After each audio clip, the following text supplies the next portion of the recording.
dumalaw dito si Tito Ted.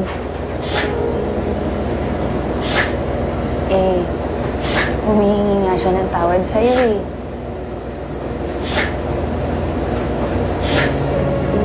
Ang sabi ko sa kanya, sabi ko, huwag siya mag-alala. Kasi sigurado naman ako kapag gumising ka, papatawarin mo siya kasi mahal na mahal mo siya, di ba? Lizzie, ano ba? Hindi ka naman yan naririnig eh.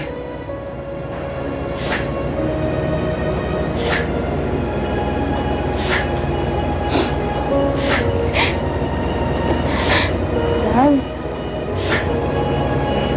alam ko, matagal mo nang gusto makasama ang daddy mo. Alam ko naman na gusto mo na maayos yung relasyon ninyong dalawa, di ba? Matutupad na yung pangarap mo. Gumising ka na.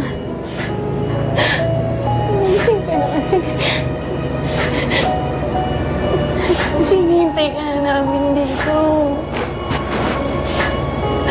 Gumising ka na. Gumising ka na. Gumising ka na. Sige na.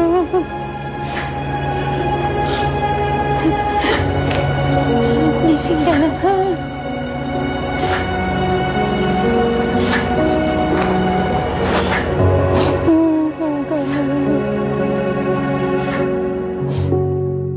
Katulad ho ng sinabi ng unang doktor sa inyo, zero activity na talaga ang brain ni Rob. Wala na ho siya. Bakit niya ba sinasabing wala na ang anak ko? Nasa kwarto niya pa siya. Nahawakan ko pa siya, hindi pa siya bangkay. Naririnig ko pa ang bitik ng puso ng anak ko. Kaya ho siya humihinga at tumitibok ang puso niya. Dahil ho sa tulong ng life support system, yun lang ho bumubuhay sa kanyang katawan. Katawan na lang ng anak ninyo ang nasa kwarto. Hindi. Hihingi pa ako ng third opinion. Papatunayan ko na mali kayo. Kung maaga ho ninyo matatanggap ang katotohanan, mas maaga ho kayo makamove on. I'm really sorry, Mrs. Montenegro. Wala na ho talaga si Rob.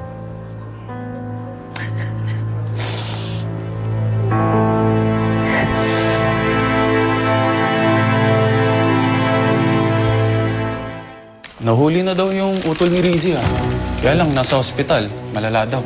Pero naiintindihan kita kung gusto mo siya puntahan. Pinatay nila yung anak natin. Paano mo naaatim na makita po yung mga taong yun? Mamamatay tao siya. Wala na ang kapatid niya. Patay na si Rob? Itong makinang ito na lang ang bumubuhay sa katawan niya. Hindi ako bayag na matanggal yung life support ni Rob. Rizzy,